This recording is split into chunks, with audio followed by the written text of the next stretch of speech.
Hey, this is Ginny with Learnwithginny.com, and I'm a little disorganized this morning, but we will get through this. But what I want to talk about today is forgiveness and how it affects your success and your self-image. And I got this from, two books basically. Earl Nightingale's Success something book. I'll put a link to it in my post. And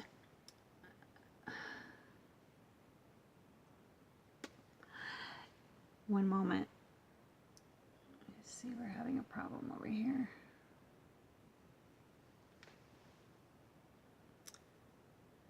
Okay.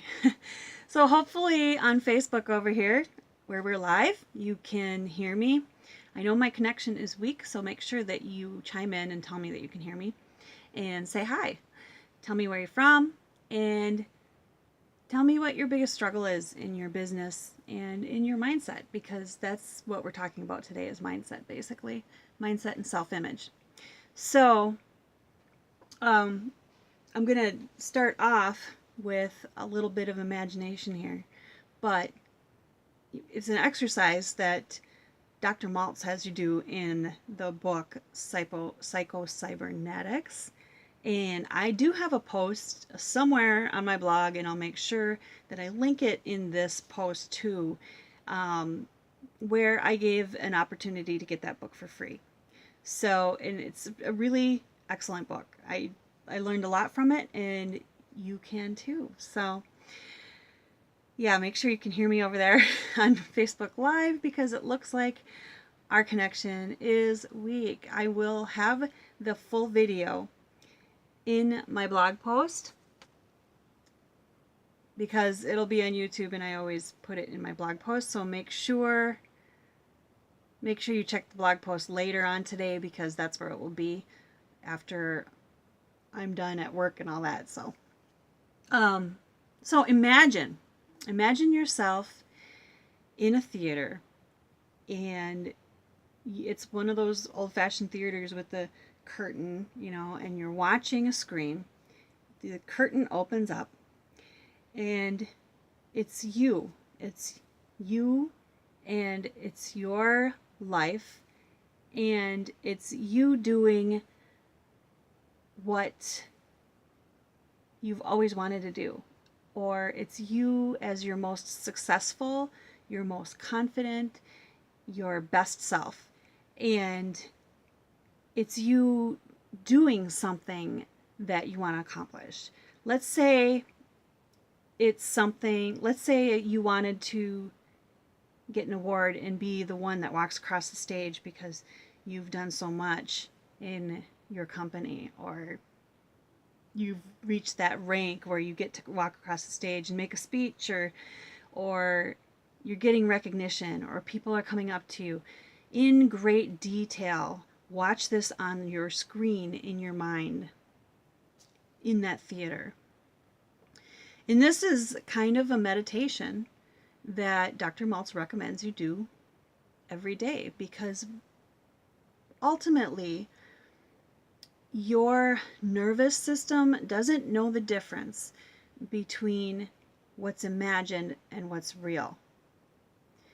It doesn't know the difference, and that's an advantage, because that means you can change you can change what your self-image is. Earl Nightingale also tells a story, and it kind of reminded me of a fish tank too, totally unrelated, but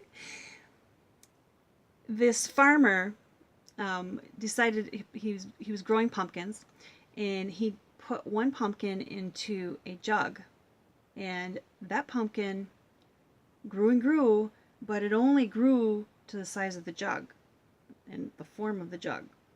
And a lot of times we put those kinds of walls around what we think we're capable of and what we think we can do. And you need to break free of that, because you are more capable and you have more talents and ability and you have more in you. I hope that makes sense. It's kind of like a fish tank. When you have a fish tank and you have little fish in it, they only grow so big because that's the environment they're in. So your self-image is your environment. So it's important. And he also gives 4 steps. I can only remember 3, but one is to forgive. Forgive others and let it go, because it is eating you up. And when you let go of those things, you'll set yourself free. Does that make sense? If you, forgiveness, if you do it right, number one, it's not a weapon. So it's not, there was a quote, and I'm going to look at it right here so I get it right, from Tillotson. I don't know how to say his name.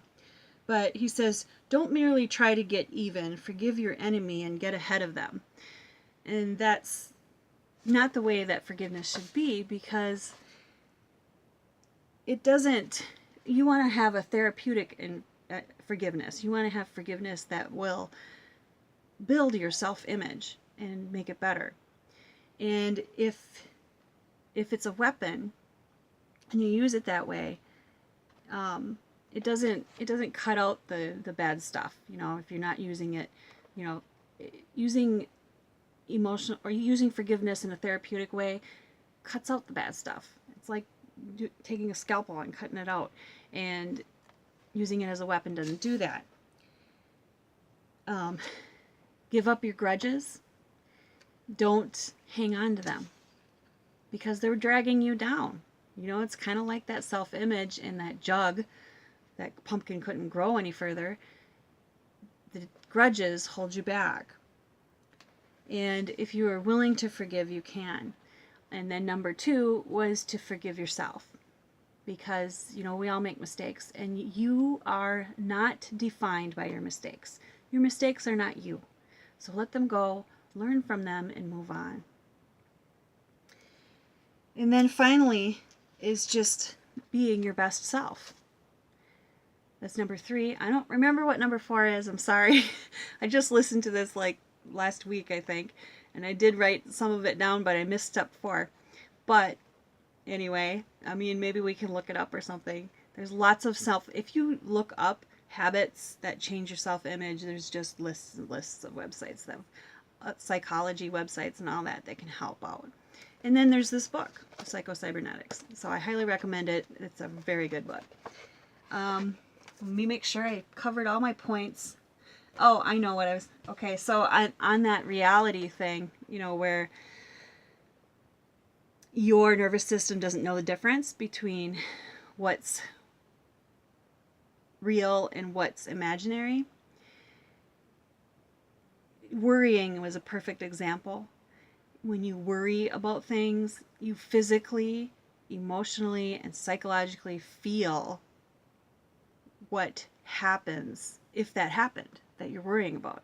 So it's almost like you make it happen.